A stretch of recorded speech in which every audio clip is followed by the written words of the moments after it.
Stéphane, on va commencer par... c'était la cérémonie des Césars. On va commencer par un Oscar. Piastri, le pilote de chez McLaren, 4e à Jeddah. Il avait été un petit peu plus discret à Bahreïn, mais il a vraiment montré des gros progrès en Arabie Saoudite. Il est 5e du championnat et ça fait un partout face à Lando Norris en qualif. Pour qui ça risque de se compliquer un petit peu sur cette saison 2024 si le rapport de force venait à lui échapper. L'année dernière, c'était la saison de la révélation. Là, c'est parti pour être la saison de la confirmation. Moi, j'attends clairement qu'ils prennent le pouvoir chez McLaren. Je pense qu'il a un talent naturel supérieur à Norris, qui est un super racer, qui est un jeune déjà bien installé. Il n'y a pas de problème. Ce qui me plaît beaucoup chez ce garçon, c'est son approche qui est humble.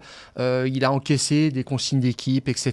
Il n'a jamais rien dit. Il ne fait pas de foin. Et là, il est là maintenant. Je regarde ses résultats en qualif, 8e et 5e. Surtout, c'est assez spectaculaire. Et puis en course, ça fait 8e et 4e. C'est-à-dire qu'il est aussi bon en qualif qu'en course. C'est-à-dire qu'il trouve déjà la limite de la voiture. Il arrive aussi à l'appliquer sur des relais longs. Ça, c'est la preuve d'une certaine maturité. Maintenant, franchement, c'est juste spectaculaire. Et puis, il a pris le lead d'une façon ou d'une autre parce qu'on lui a donné. McLaren a agi de la même façon que chez Mercedes. Ils ont réparti les risques en termes de stratégie quand la voiture de sécurité est intervenue. Et le pilote le mieux placé à cet instant a eu droit à la stratégie la plus logique, la plus favorable. Et c'est Norris qui a eu le plan B. Et Norris l'a payé, mais ça, c'est parce qu'il avait été déjà moins bon en qualif. Oui, c'est clair. Et d'ailleurs, c'est assez intéressant parce que on sent un petit peu de vague à l'âme en ce moment chez Lando Norris. On rappelle qu'il a prolongé son contrat chez McLaren au mois de janvier. Le contrat qui était auparavant l'emmenait jusqu'en 2025. On n'a pas dit jusqu'où il allait maintenant. Ouais, ils ont dit pluriannuel, donc c'est au moins 2 ans, sinon 3. Mais on imagine que ça va au moins jusqu'à 2026. Et patatras, quelques semaines plus tard, Lewis Hamilton va chez Ferrari. Oui.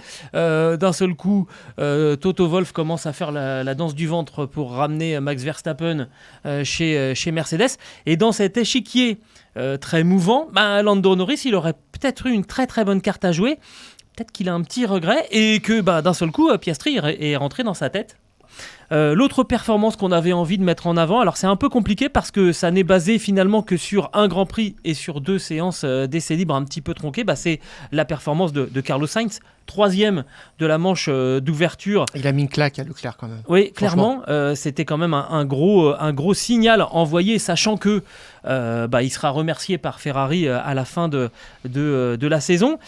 Et alors il a fait les 2 premières séances du Grand Prix d'Arabie Saoudite, mais il commençait déjà à souffrir de son appendicite. Il a été obligé de lâcher le volant. Il est revenu dès le samedi matin pour participer donc au jour de la course.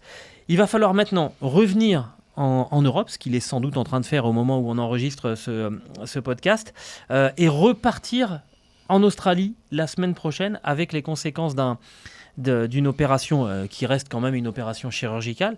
Ça va pas être facile, mais je trouve qu'il a quand même marqué des points à la fois dans son approche très professionnelle. Il a reconnu que c'était pas une bonne nouvelle.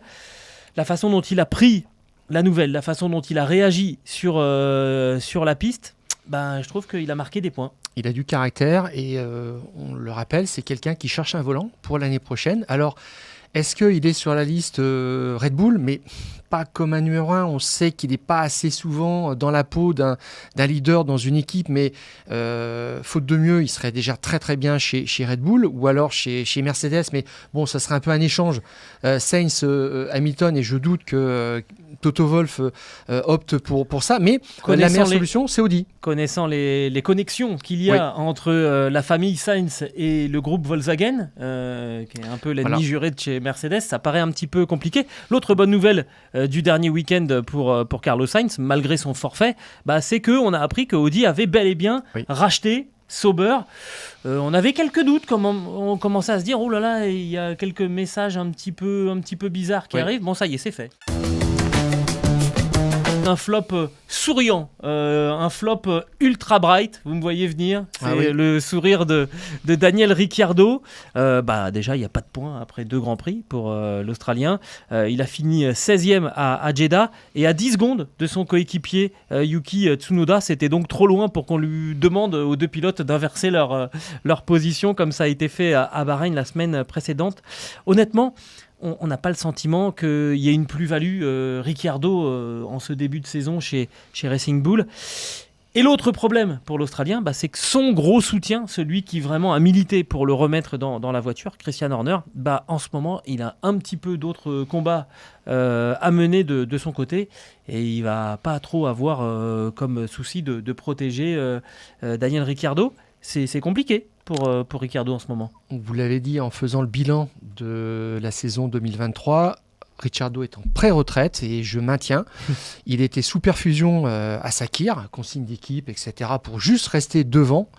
Et là, il a été transparent. Le remettre dans la voiture pour ça, ça ne sert pas à grand-chose quand tu sais, encore une fois, qu'il y a un Liam Lawson qui est en réserve et qui irait peut-être certainement plus vite. Alors, je vois la qualif, 2 fois 14e et puis en course, 13e, 16e, avec en plus 2 abandons. Qui l'ont peut-être remonté de 2 positions.